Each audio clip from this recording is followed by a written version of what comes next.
Hello, welcome everybody, and a special welcome to Nadi Stedtler. Thank you for welcoming us.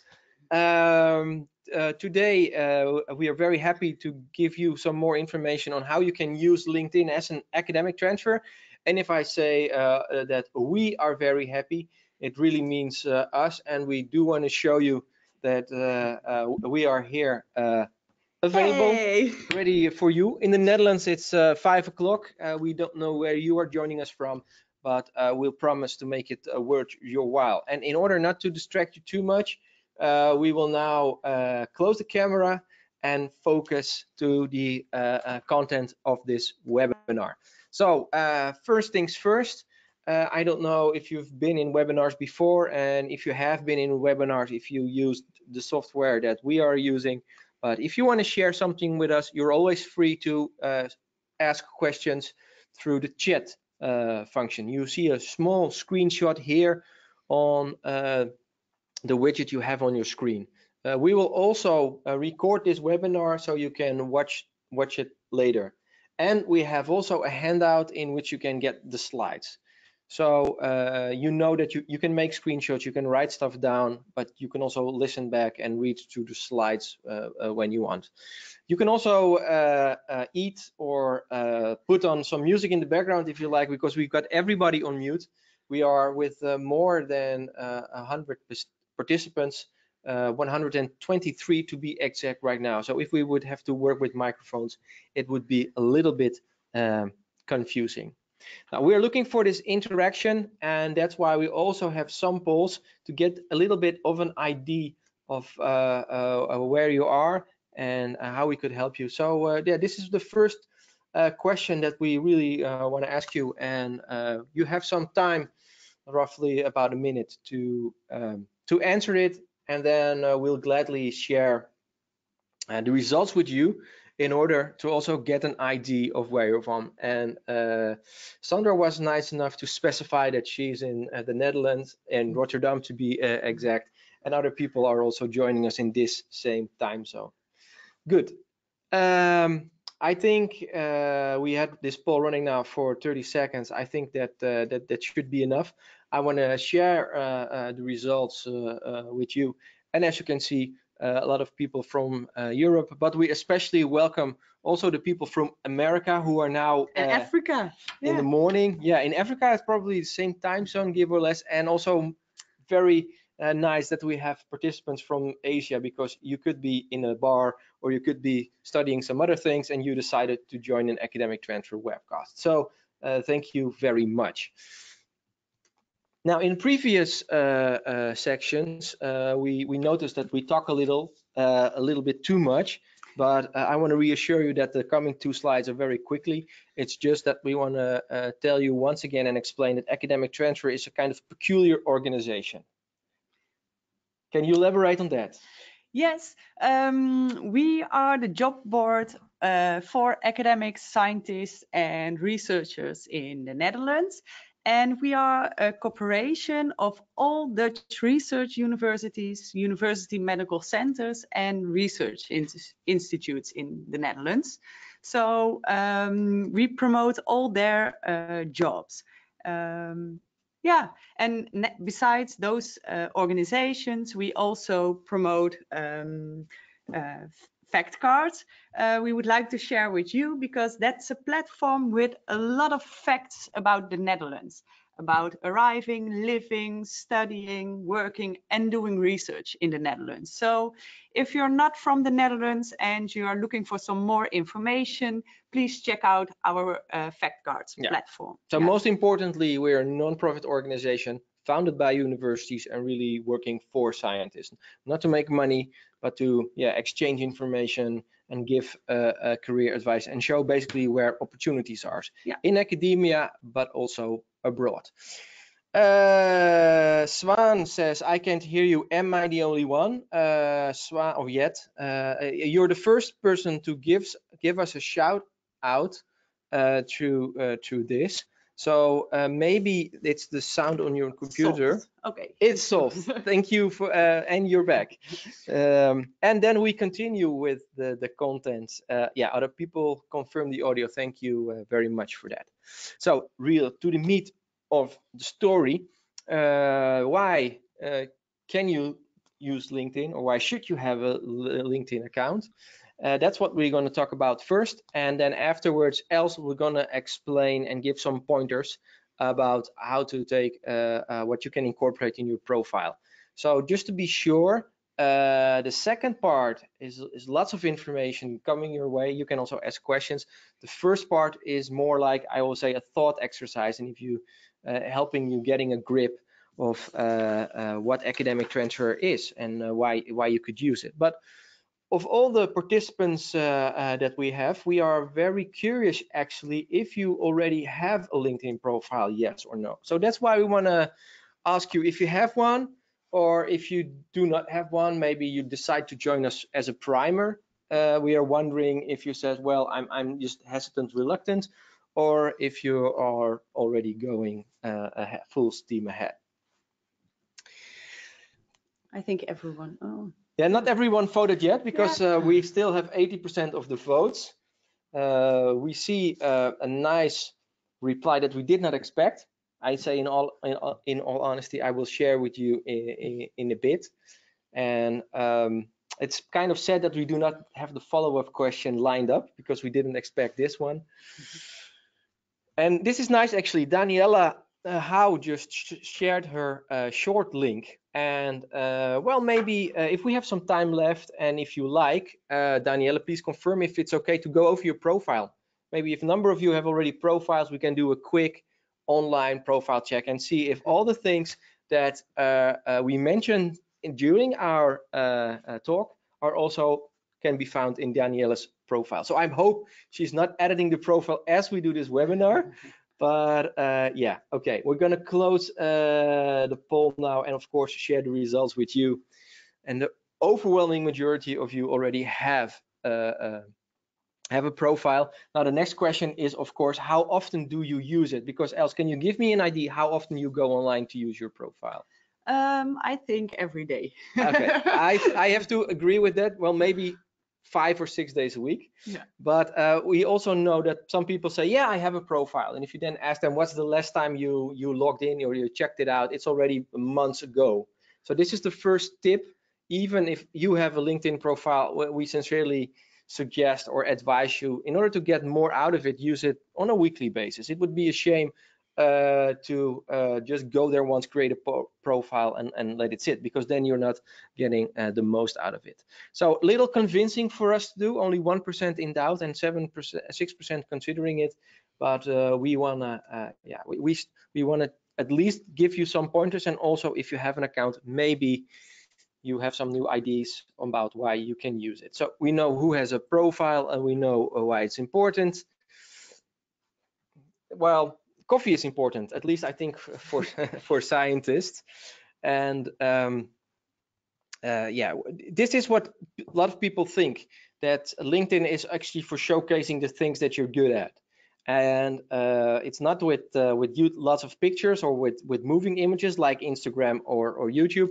It's not as short and condensed as Twitter is, and neither is it as social and yeah, low-key as Facebook. It really is. Lots of people think that LinkedIn is about showing what you can do, and that's really, I think, one of the indeed one of the pillars of using LinkedIn. Now you must know that as a professional social network worldwide, there are a huge number of members there, and in all honesty, certain geographies have other preferred networks. In France, they have a network called Viadeo. In Germany, there was is still a social network which is called Xing, which also has a professional thing. But in the Anglo-Saxon world, LinkedIn is used very, very often. And I used to ask, when I started doing presentations about LinkedIn, how many of you have a LinkedIn profile? And it would roughly be about 20%. And nowadays, I also ask the question, who does not have a LinkedIn profile? And then usually around the 10 or the 7% that we saw today as well. So that is in that regard really changed. And people used to frown upon academics or say, well, academics don't have time to do social network or it's not useful, but it definitely is, because if it's such a big network, you can use it for a number of reasons. Now, third and final poll for now, we are very interested of why you use LinkedIn. So there is a number of uses, but we are especially curious about you, what you use. And if everything is all right, you can select multiple entries here. Yeah. So please enlighten us on how you use LinkedIn. This gives me a question of showing some more questions. Daniela, thank you for confirming that you will not edit it during the talk. We have one question about the activity on can an academic be active on LinkedIn? Yes, we will definitely come back. Stefani already said, well, I log in, but I'm not sure. No, I do not know what to do. We'll also come back to that later on. We definitely cover that. Okay, good. We are 50 seconds into our poll. So I say time to share the results with you. And it's very nice that a lot of people use it to make the professional connections. Or is this the bias that they just click the first answer? No. No, this is we see it. And the nice thing is that people understand that it can be a great tool to become findable, which goes hand in hand with the digital CV. And the gathering information is the fourth biggest issue or point. In the interaction, 1/5. I think that the gathering information and the interaction part are indeed those elements of LinkedIn that are underappreciated. And you can definitely use it to learn more about organizations that you want to work with, or if you are looking for funding, or if you're looking for a new job and you are connected with the right people, or you're following the right organizations, those pieces of information will show up in your timeline. But yeah, as I said, we already know, we ask what reasons you have to use LinkedIn. I think that besides the fact of profiling yourself, the connecting and getting in touch part is very much interesting. So during your course as an academic, you work with a lot of other people. So you can connect with them. And if you work in a project or you meet with each other on a conference, or even if you had read somebody's paper, and you happen to look for them on LinkedIn, you maybe can reach out to them and tell them the paper was great. And this is a little bit a different type of networking than a social network like ResearchGate, where you can read each other's papers, and but there's little room for interaction. And that's one of the big advantages that LinkedIn has. And as more and more people have an ID, then you can find them and maybe comment them and reach out and have this connection. So getting in touch is very important. And what I particularly like is if somebody moves from a position or is in a position for a certain period of time, they will say, well, this person, you can congratulate him or her. On one hand, of course, you might say, well, that's lame and it's easy because it's not authentic, because I reach out because LinkedIn asked me to. But at the other hand, if you're genuinely interested and if you see that somebody's making a nice move, it's a great way to let them know also what's going on and what you're considering. And if they happen to move into a position or an organization that you want to work into, then that's great. Then that's also for you very useful. Now, the getting in touch part, I think, also has two sides. It's about you reaching out to others, but of course, others are able to reach out to you as well.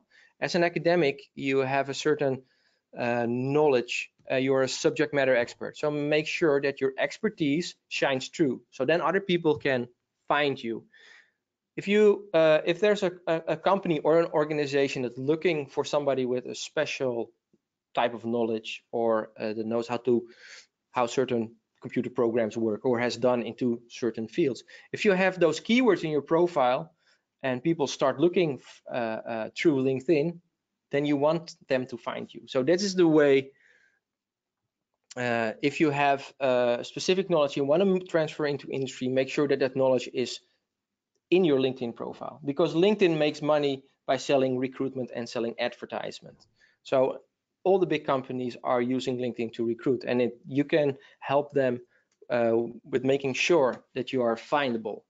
So one of the things that of course is always important is, and Else is going to go into that in depth with the essentials, is making sure that you have a great headline. So the headline becomes immediately clear what you're doing or what you know. As you see in this overview, there are some people who say that there's somebody that says, I'm a researcher, but it can be a researcher in many kinds of fields. So if you want to become findable, put the right information out. And on the other hand, this is an example of Utrecht University. If you want to work in Utrecht University and your network is already established, then it might be easy to find and identify the right people. And through them, you can then articulate your question or discover new people within that organization that you want to work for or collaborate with, because that's what it's about. It's about this collaboration. Now, in order to become findable, of course, you have to think about presenting yourself. And then it's really a matter of showing what you have done and what you can do and where your research interests are right for. Because people work with people. And that's why LinkedIn is a great tool, but it's an online tool for something that you could do in an event setting, in offline networking. Fortunately, behind the computer, it's a little bit more safe. It's a little bit more time shifted, and you have lots of time to craft the ideal message without stumbling your way through a conversation if you're not comfortable with that. And so presenting yourself and putting this information in here is definitely one of the tools. And this is already also a giveaway. Have a look at your own profile and see if your field and expertise shines through, particularly PhDs, or they usually put in PhD and they without the context of the school or the research field. And if you're even a more senior researcher, you probably have a research vision or a research statement or a research ID. And this is also great to show in your profile later on. Now, one of the nice things about your profile of LinkedIn, if you have it up to date, it's easy and you easily adjust it, but with adding new positions, you always have a fresh digital resume available. You can even export your LinkedIn profile as a PDF document. So if you have an up-to-date profile, you can always create an easy up-to-date PDF file of your resume. So that is what is very convenient. But as we said earlier, everybody thinks this digital resume is very commonly known and commonly used. But getting a profile is the first step, and then because then you can present yourself. And after that, you can look for information about others. Also, see if you can find a peer, somebody from a paper that you liked, how they present themselves online. See how your colleagues or your professors or people in your schools, how they present yourself. And this way you can gather information which can be useful also in your scientific daily work. And if you have found people, feel free to reach out to them. And the interaction can also be you sending some information and sharing it. The presenting yourself doesn't end with the profile. You can also share updates more easily nowadays about stuff that you have done. And that's also a way to get interaction going. The timeline is a very important piece of LinkedIn nowadays. So use it. And that is, if you log in then once a week, you can go to the timeline and see if there are invitations, see what other people did and interact with them. So And as we see it, it would be a shame to only use it as a digital Rolodex. And it would be also, if you only use it as a resume, you can get more out of it with identifying opportunities and making sure that other people know what you can do, and then opportunities on how you can contribute to their projects or company might jump up. So that's what I think, in essence, the first part. And now we go to Els to who does her part, and I'll be looking at the questions that are coming in.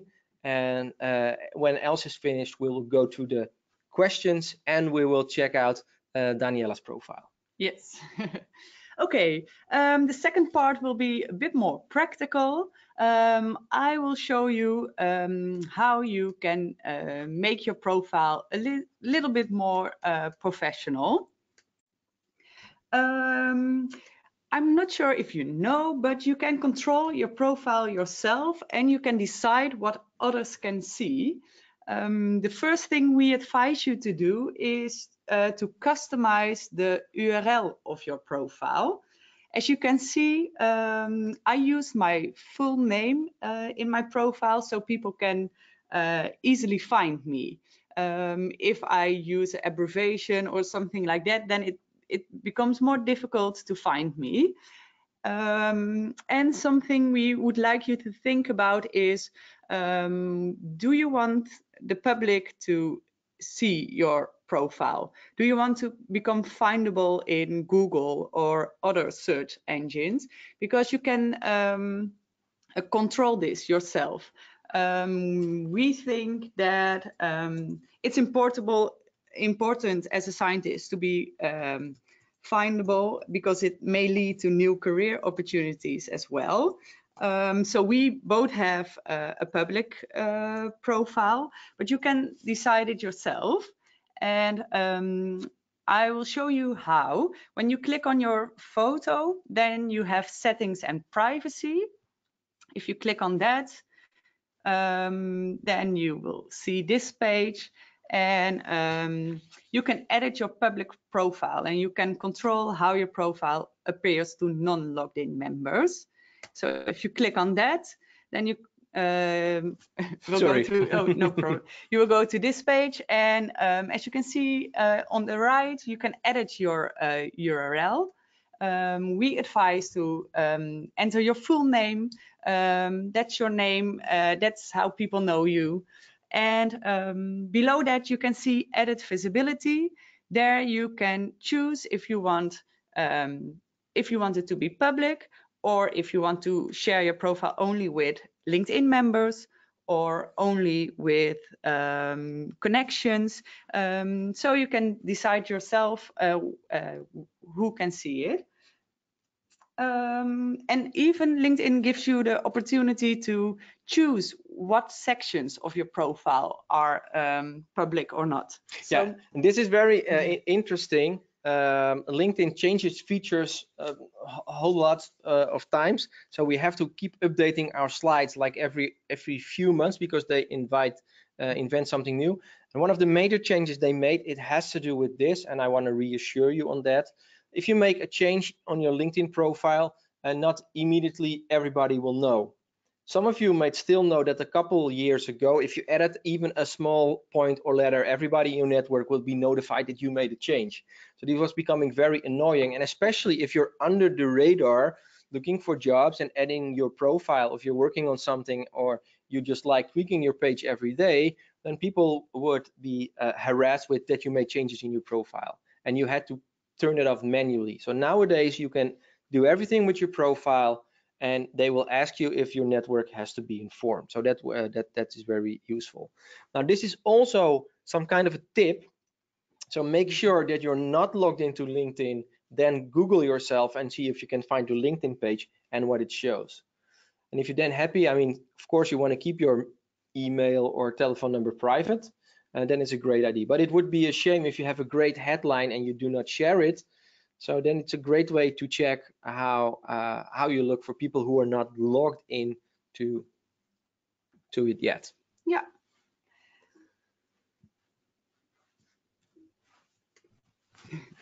Some other basics.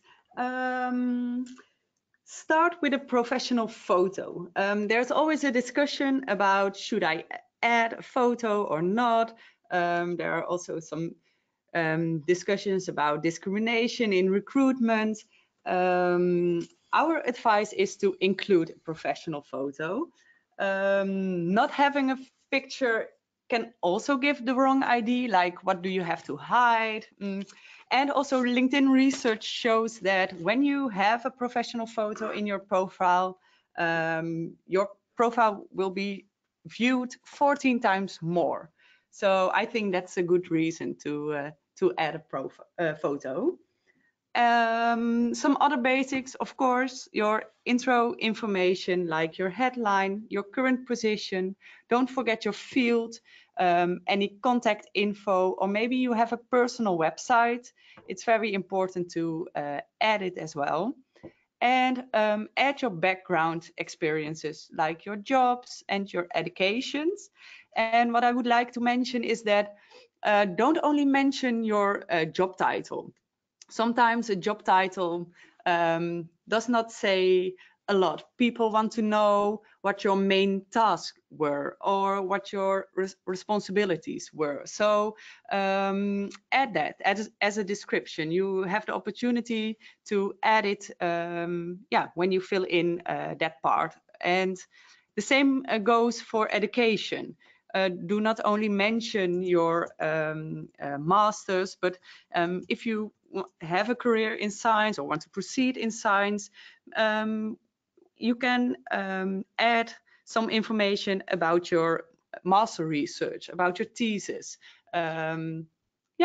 Yeah, well, this is also a question that we get very often, is that I'm wrapping up my current project, if it's a PhD or a postdoc or whatever, my contract wraps up in 3 to 4 months. Shall I put that in my headline?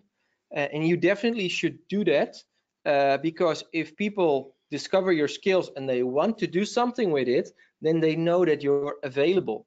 So some people say, well, I think maybe it's desperate if I'm say that I'm available. No, you're basically helping somebody else and saying, if you come and look at my profile for some reason, if that reason is that you want to collaborate with me or you want to hire me, then that person knows that you will be available, and maybe it fits in their schedule and maybe not, and then they can put you on a long list. Or maybe they look further, and if they cannot find somebody and the time has passed and it's still relevant to them, they might come back to you. And that is also about the skills section that we have. LinkedIn has a peculiar skills section, of course, in the website, and you can add those skills. If you do not add them yourself, other people will be asked to vouch for those skills.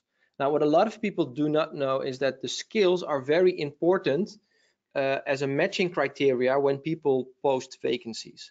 I told you earlier that LinkedIn makes money, amongst others, through recruitment products, and they basically have two big recruitment products. The first one is the job, and in the job you can say, well, I'm looking for people who have these skills. If these skills match, and if you apply for a job, you can see already in some cases how you match up to the skills that are requested by the hiring organization. So it gives you an idea about your suitability.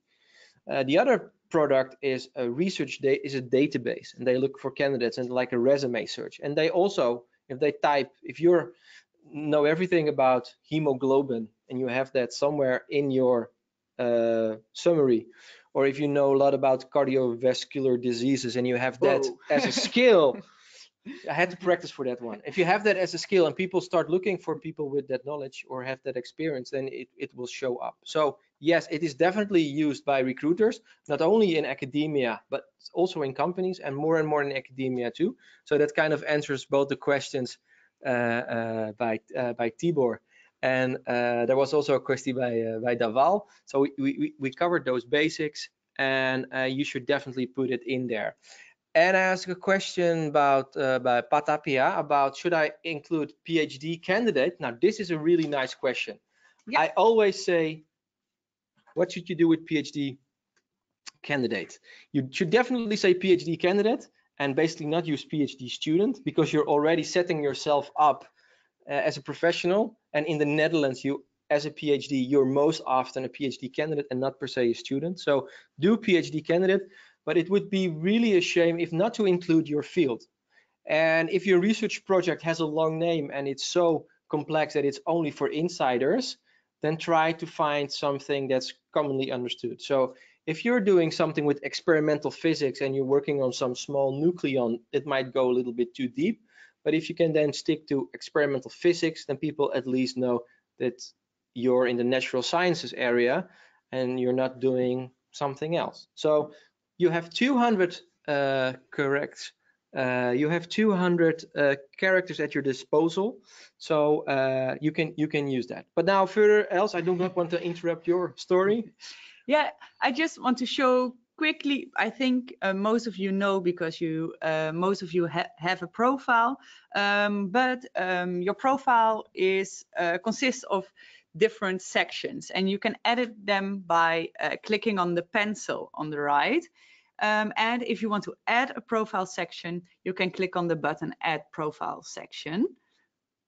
Oh, yes. This is what Alex already mentioned, gave away. Yeah. This is an example of how you shouldn't do it. And then I mean the headline, like PhD. Yeah, it's better to do PhD, by the way. But PhD like this is confusing on multiple levels, because this is also the difference is, are you already a PhD holder, or are you still working towards getting the PhD? Yes. So this is like double bad. No contacts whatsoever, not the state of the PhD nor the field. So No. you best example ever. This example is already a bit better. You have the PhD candidate and you have the field, so people yeah, they know a bit what you are researching. And here we have an example of a professor who is also explaining what he's studying, and that he is not only a scientist but is also writing about it. Yeah. And this is Alex's introduction. He has also his headline there. This is just to show you where you can edit it. But please make sure that you have some more information than only a job title or status. Yeah, and what I want to show also through what you can show through this is that what a lot of people do not know is, if you enter your positions, like if you're building your resumes and having new positions, or if you set up a new profile, LinkedIn will automatically insert your position that you put in your resume or in your experience, and will make it your headline. But you can really customize that. Now, if you're doing several things, if you're not only a PhD candidate or a postdoc, but you also are playing in a band, or you maybe also work as a teaching or have some volunteer experience, then it's great to use that headline and to show through a slash or a pipe or a hyphen or whatever, to show that you do other things as well. That we saw the experience already from Professor Eisen. Let's go back. I said to his profile. He did it just with a comma. So he's also into open science and he's into science communication. So this is one of the things that really gives it a great idea that you can show more than one. You can use multiple multiple types of content here. So that's what I wanted to add. One thing we would like to highlight is that you can also add scientific accomplishments. So I don't know if you already got some articles published, or sometimes maybe you earned an award. You can add this to your profile as well, and this also gives you more views, and your profile becomes more findable then. So please add your publications and any honors or awards as well. Especially as a scientist, this is really important. Yeah, and this is also somebody asked a question about GPAs. Len Gorissen asked that should we do GPAs? yeah, you can do it as a test score. There's actually a session, you can see it below the honors and award system, where you can do the test scores. This is also, if you have I always say it right or wrong, I mean, it's a TOEFL score. If you have done a language assessment, then you can also use this to show if you have that in writing. IELTS, yeah. Or your IELTS, yes. Yeah. So this answers the question about GPA. And this is also, if you're working in projects is also a very nice one that I would use, or courses. Courses, yeah. Personally, I'm not an academic, but if you look at my LinkedIn profile, you will see at least that I've believe in permanent education, and I've been doing some courses and training over the last few years, and that was really useful. So back to the question, I have here an interesting thing: can I still write PhD candidate even if I'm now searching for a PhD position? That's a question by Patapia. If you're looking for a postdoc position because you have a PhD, so if you're looking for a position that is suitable for you as a PhD degree holder, then just be explicit. You just say looking for a postdoc, or looking for a follow-up project after I have finished my PhD. So that was or just looking for a PhD. Yeah, that is still a small thing. Somebody asked about skills if you can also mention skills and backgrounds in the about section. I think you've got that coming up. Yes. The about section is also really important. This is your way to show off. It's like your personal pitch. So it's a short summary of your background, your experiences, your skills, but also your ambition. So what is your goal? What do you want to, what do you want with your career? What do you want others to see? What do you want to highlight? So here you can see the example of Alex's profile, and you can see it's about him. I am a connector. He writes about why he likes his job, why he's doing this job. He shows his passion, and he shows that what he would like to learn and what his specialties are. So that's an example of how you can make your profile a bit more personal. Yeah, this is especially interesting from the context of, if you have a lot of scientists are really intrinsically motivated, and they do have something that begeisters them, why they're passionate about, what led them to their research and the path that they went on. So if you can elaborate here a little bit on how you ended up in this field, and also if you're an international, academics are by definition international, so almost. So if you come from another country or you have experience in another country, it's nice to mention that, because then your future collaborators know also that you have these intercultural skills and competency. And if you are very fond about a certain country that you already have experience in there, when you apply for a role or want to collaborate with people in that country, you already show them, or they can already see that you know what you're talking about in the terms of the contact of that. Here we have another example. This is the about section of a scientist. He's also writing about why he's passionate about this specific field. He was driven by a personal tragedy, and that's why he's now working in with electrical engineering, but in healthcare.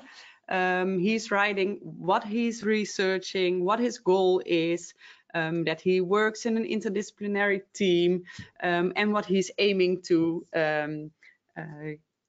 get out of it.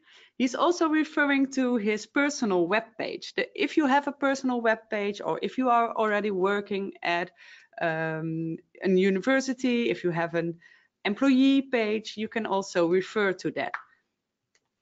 Great. And what I especially like about, well, like is maybe the wrong term in this particular example, it says here driven by a personal tragedy. That's like an invitation for other people to maybe get into that and learn more about them. And that's also, if you have a story that leaves your the viewer of your profile and your future collaborator interested, then you have common ground to talk about. And that is why this is a great example. And that's also how you stand out. Yeah. If people only do it very simple and not include the personal stuff, everybody has his own or her personal story. So if you can make it personal, there's always something unique about you. And something else about being personal on LinkedIn. Most of the time, it's really easy to make a connection with someone. You just click on connect and send an invitation. We would advise you to always make a personal connection and add a note to your invite, because when the person doesn't know you, but you saw him or her at a conference, you really liked the presentation and you would like to connect, and you just sent the invitation without a message, it's like, okay, who are you and why should I add you as a connection? So always customize your invitation. Yeah, because that's the way people maybe remember you. Yeah. Sometimes I get invitations and I have no context whatsoever. Yeah. And then I decide not to connect because I do not know that. And of course, it's connection. It's the same as with other information. Somebody asked, what shall I put out? Do whatever makes you feel comfortable. That's what I would always say. Sharing is caring. But you can also overshare, and if you're not happy with to share certain stuff, then just keep it at the basics that you think, well, I want to use it really purely, strictly, very professional on a high level. Then do the bare minimum, that at least people can reach out to you, and do not show other stuff. But if you interact more, the more you put into it, the more you might get out. And of course, you do not want to get spam email. So your email, I would suggest you hide that. I would even suggest that you do 2 emails, one from your institution and your personal one, because this is also something that you can check out. Some people have dual accounts, so they had one and they abandoned it and they started a new one. But if people are looking for you specifically, then that's confusing as well. So if you have both your work or school or university related email into your account, as well as a personal Gmail, Yahoo, whatever account, then you can always go back, even if you have no longer access to your former employee or your former school or institute. So that is a thing. Talking about the invitations, Andromeda asked, should we accept every invitation even when they are not from your field? Again, your prerogative. My personal stance on it is, if I see context, I think that it's relevant now or in the future, or if somebody does something interesting, and even if I'm not that interested yet, but it might be of interest in the future, then I'll gladly accept it. If I get invitations and say, well, we're from a web development company and maybe we can offer you our services, then it's not relevant. Above 500 connections, nobody sees them. So if you have a new profile and you have only 10, 20, 30, 40 connections, then you are also ranked a little bit lower in terms, and people might say, hey, this is a stealth account, why are so little connections? But other than that, if you are over like 40 connections or 50 connections, it's not about the number of connections, it's the value of the connections. And if you see value, then it's okay. So people also say, well, my cousin or my nephew wants to have a LinkedIn connection, but they're in a total field, totally different field. I do not see the value add. I say, well, you can look at it as a family courtesy, nice, friendly thing to include them in your network.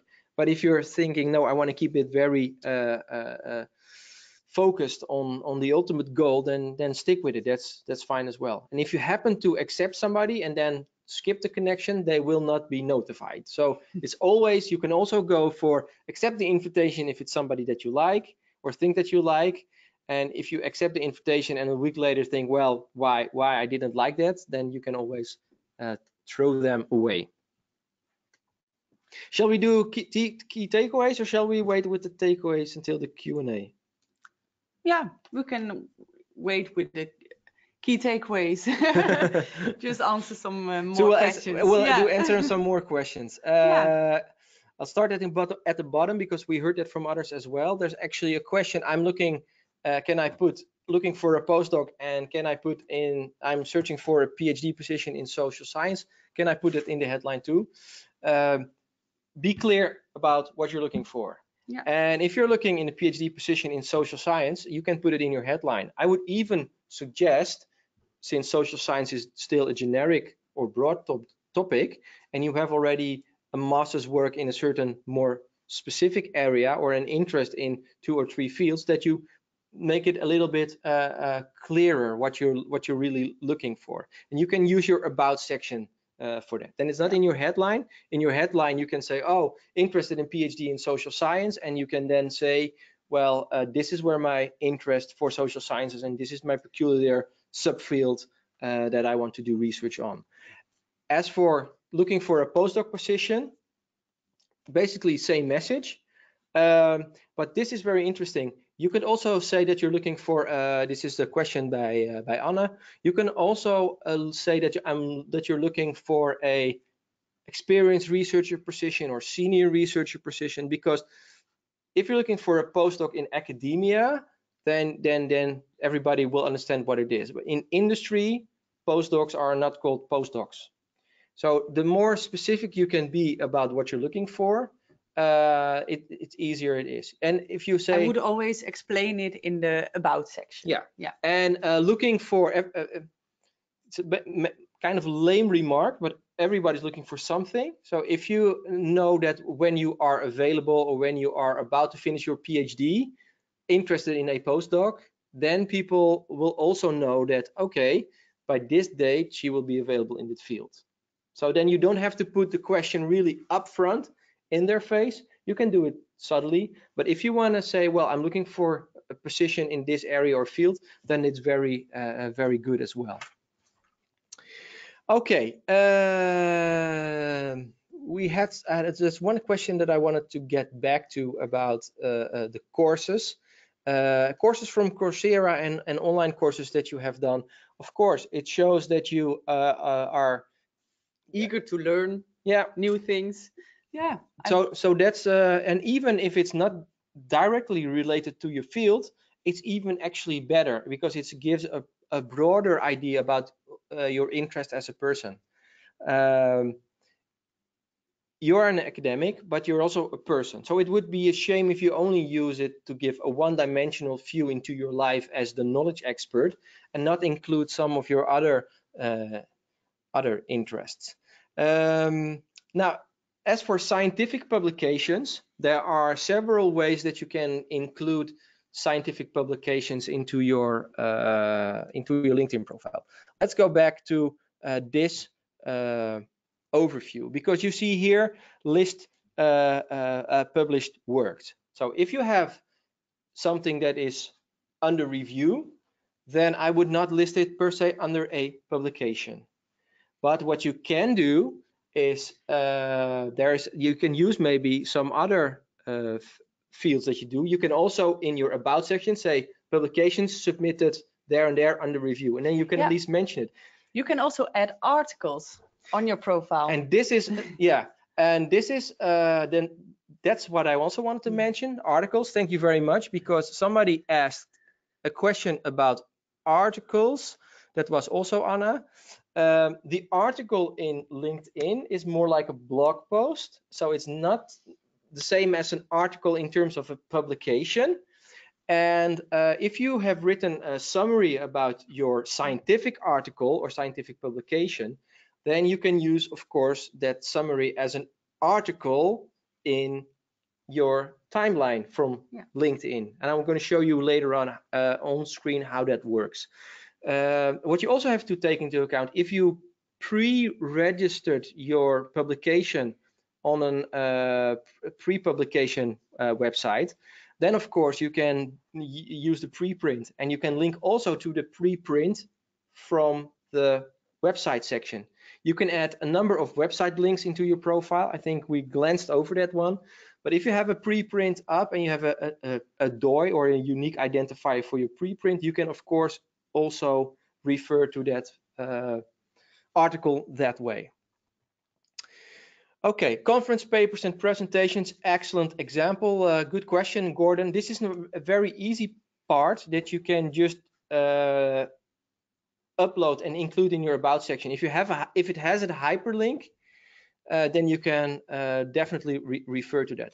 And if it's great if you have a conference paper and done a presentation to also say in your timeline, somewhere in your achievements, but also as an update, I went to this conference, I presented this paper, because then people can look back into your activities and can find that one as well. I think you have a presentation in your profile as well.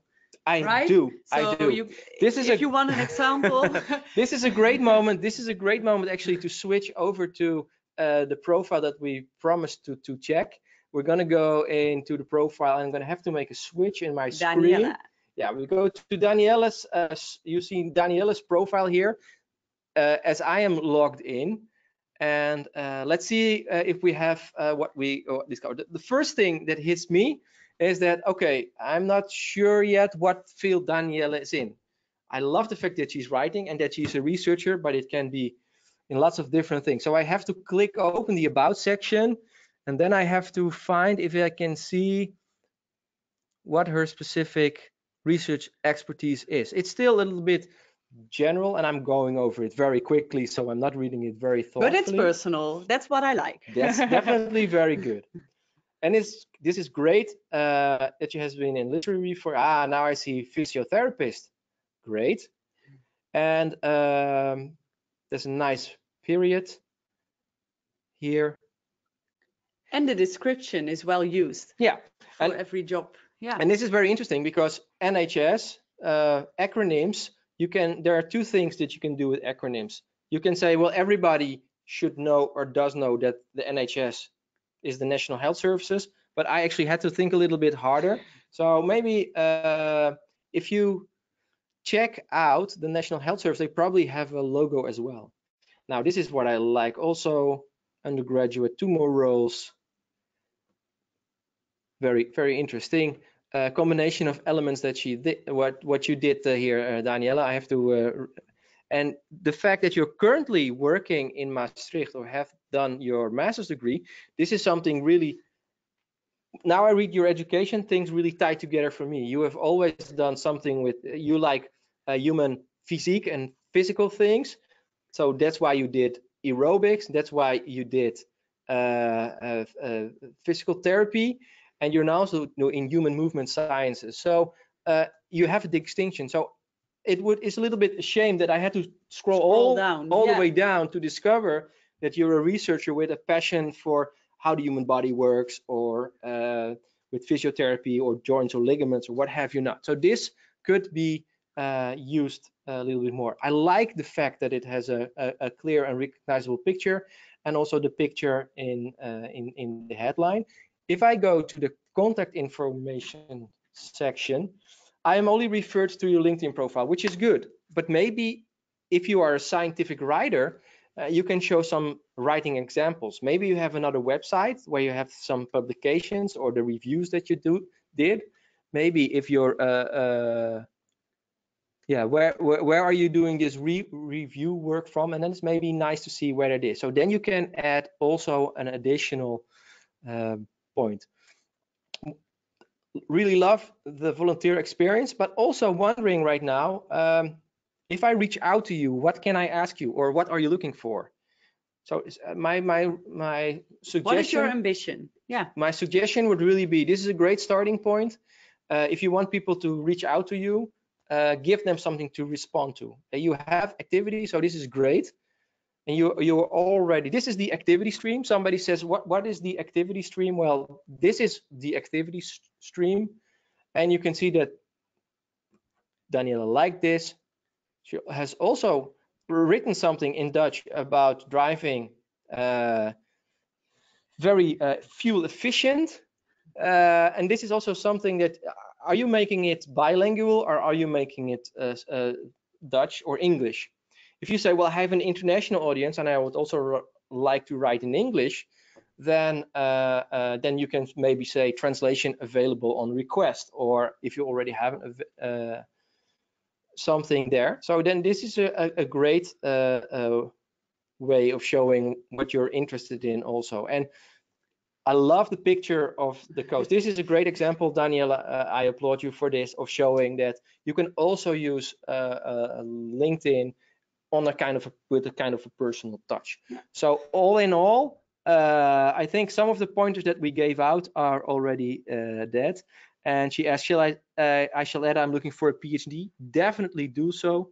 That would really be, if you have that passion, and also not only interested in the PhD position, but if you can say, well, due to my background, it has to do with human movement, or I'm also interested in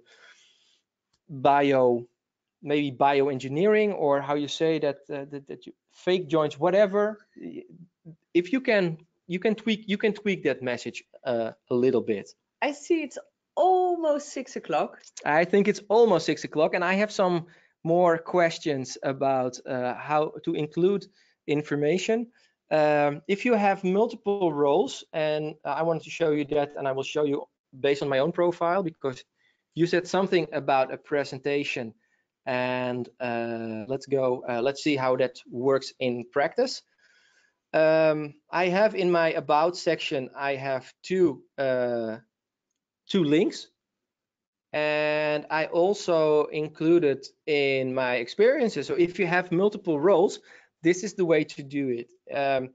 I'm working in the city council as an aide, or it's called in Dutch now raadscommissielid. There's no definite translation in English, but this gives you an idea that I'm currently doing multiple things at the side, and I have different roles. And this is also a great way to show, if you were a student assistant, you could have done numerous tasks. So if you can identify or name the task within the experience, then that will work great for you. And this is basically a PDF that I did about the presentation, and this is linked through the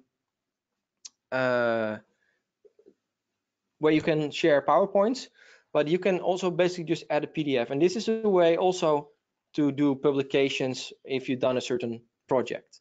So you can see it's either a hyperlink, or it's a picture, or it's a document. There are all kinds of different types of information. Now, and final remark, if people say, I don't know what to log in for or what to find here, what is the activity or the timeline?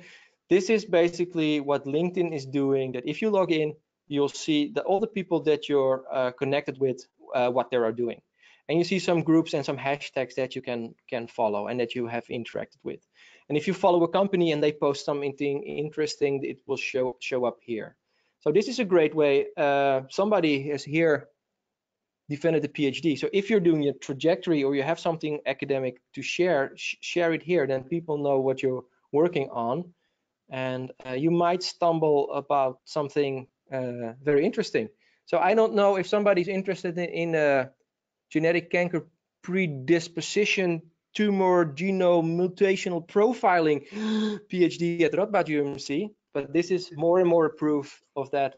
Universities are using LinkedIn to post their jobs as well. Yeah, and of course, feel free to click around. I mean, maybe you'll find organizations that have jobs. And nowadays, also, if you have this connection, the messaging is done quite often. So this is a great way, if you have a connection, to keep it going. Okay, good. I will go back to the presentation now. So see that we can do the wrap up, because that is the hour that we promised you. And then for the people that are really interested, we're going to do 5 to 10 minutes more of the questions that I've got in the chat. So without further ado, first we go back to the PowerPoint. Yeah, here we sum up some of the most important things. So these are our key takeaways. As we said, make your profile personal. So customize your URL, customize your headline, your about section, and also the descriptions of your job and education. Add publications, awards, and courses to your profile. follow interesting organizations, universities, join some groups, and also have a look at your peers. How have they filled in their profile? Share relevant articles, presentations, conferences, show your interest, so make connections, and as we started with this, logging in at least once a week. Yeah, these are our key takeaways, and Alex will dive a little bit more deeper into our main question of the webinar. Yeah, because we started off this webinar with, of course, the question how to use LinkedIn as an academic. And I think maybe we set you off on the wrong foot. It's not a question on how to use LinkedIn as an academic. It's more of how to use LinkedIn as a professional. As an academic, you're also somebody who's in the market for money, who's looking for jobs, who is looking for people to work with or to research with. You're interested in topics or subjects, and you can use LinkedIn that in full. Now, as an academic, you have some peculiars. You have scientific publications that you can use. You have maybe, if you are a professor or already teaching experience, you have maybe course material that you wanna share or can share. So this is something that you can use, but you have to remember that it's just a new toolbox. So networking is always a personal thing. You can now do it behind your screen, but there's still some other roles that go along. And if you are in a conversation and people are constantly telling their own story and they're not listening, or they're not asking questions, or they're not interacting with the person they're next to, then yeah, that's not really an exchange going on. So I said it earlier, you get out of it what you put into it. And if you're just lurking, that's fine. But if you lurking in terms of seeing what other people do, fair enough. If it's good for you, that's totally okay. But if you give little bits of more information, then it's easier. And this is really a low threshold and easy to maintain thing. If you just update your profile like every 3 to half year, or if there's something to mention, and just give small short updates, whether it's just a photo or a video, because videos you can also post. LinkedIn is doing more and more video. They're looking a little bit more like Facebook every day, but they still have this professional angle to it.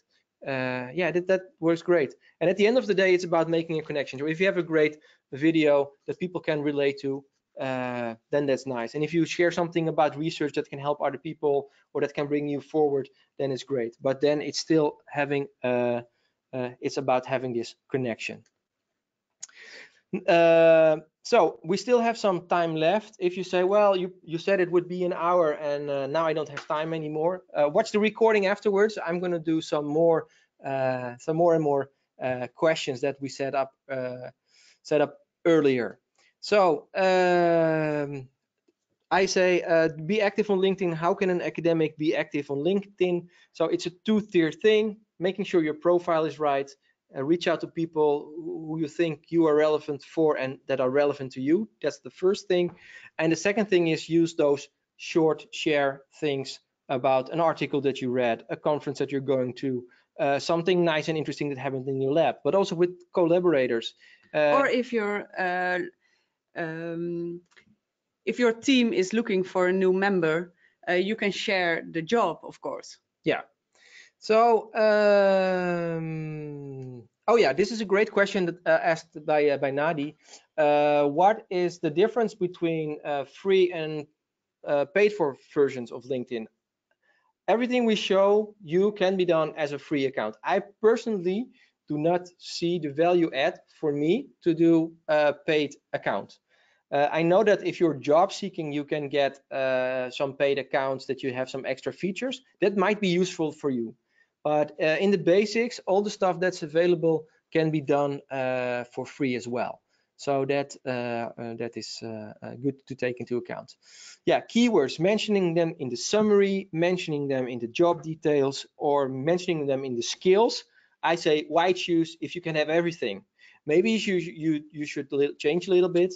and if it's not in a skills section, but if you want to explain about what your research was, then the summary of your about section is great, but also the section where you describe a little bit what you did in a certain role. So that is also what you do.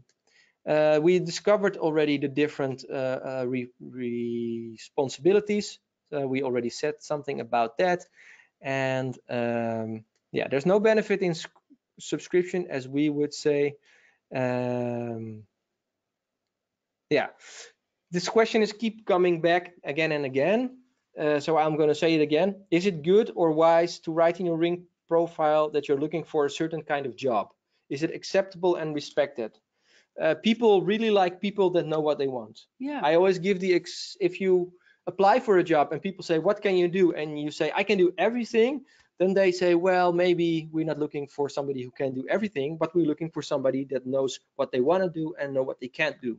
So it's very okay to articulate what your questions are and what you want to do, because it means that you also thought about your career and about the future, and that gives you you also show some reflection skills, some sensibility. Yeah, we have our ambitions in our about sections, and we are also linked to our CFO, so it is respected. Yeah.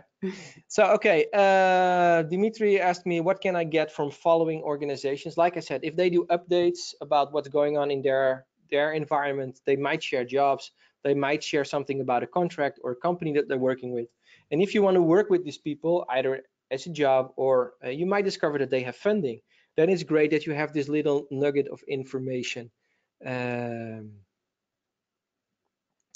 So I think we'll have something about Danielle. We covered that. Great, thank you very much. If articles is more like a blog, would it be useful to post blog entries on LinkedIn? Good question by Nicolas. If it shows what you're about, what you can do, what you want to do, then it's great. Show and share your knowledge. That is very good. One other, I have a couple more questions here. Somebody asked, if I'm looking for a PhD, should I add my experience of working at KFC? This is the general question of, if I have some job experience in the past, but it might not be relevant, should I add it nonetheless? At the beginning of your career, you might want to put more information on your resume. And you say, well, if you just say that you worked at KFC, then it's a little bit strange or short. But if you explain what you did and what you learned through it, then it can be useful again. So if you say, even if you worked behind the counter or if you worked in the kitchen and therefore you learned through food hygiene, or that you learned of how to deal or to work in a team, then that's already, it can be considered as an asset. So it's not necessary for you as a scientist that it's useful, but if you're looking for a job, then people know that you at least have some skills and working experience. So that is great. And this is the final question. Two more questions. If you write for a general audience to make your research more acceptable, should you include this in your professional profile? Definitely yes, because this shows you that one of the skills that's very important is to be able to communicate.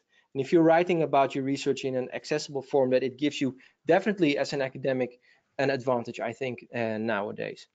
And last but not least, if we change our resume when we apply for a different job, how can we work those nuances into our resumes in LinkedIn, in our profiles? It's a very good question.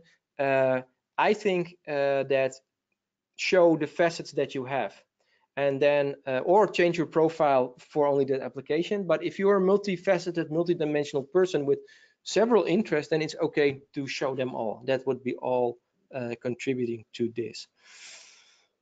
Well, I said 10 more minutes of questions. I think I covered them all. There is only one question. Somebody asked me a question I saw coming by about discrimination, and I wanted to answer that, but I did not read it properly and I deleted it before I could flag it.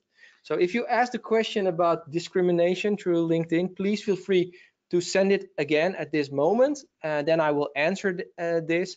And if you're no longer online, then you can write an email. Yeah. You can write an email, yeah, because there are some questions that we did not answer yet. And if it's really a burning issue, and just email us. Yeah. Email us. But first, look at the webinar, because we may have answered your question earlier and you forgot it. So with that, I think it's time. Shall we put on the camera? Shall we put on the camera again? Personal goodbye. Yeah, it's always nice to. We've been talking so much about making stuff personal, so we should do it now as well. I see that the light is blinking here, but we do not see ourselves. So we're thinking that you're seeing us. Thanks for joining us. Yeah, please also feel free to send in the survey if there's some other topics that you want us to discuss in the future webinars, and then we'll see if we can squeeze out some more time and some more slides. I think the next one will be in November, December. Probably, yeah. Keep us following us on LinkedIn, or maybe on Facebook or Twitter, and you cannot miss it. So good luck with your studies, with your careers. Have a great evening, and maybe we catch each other later. Bye-bye.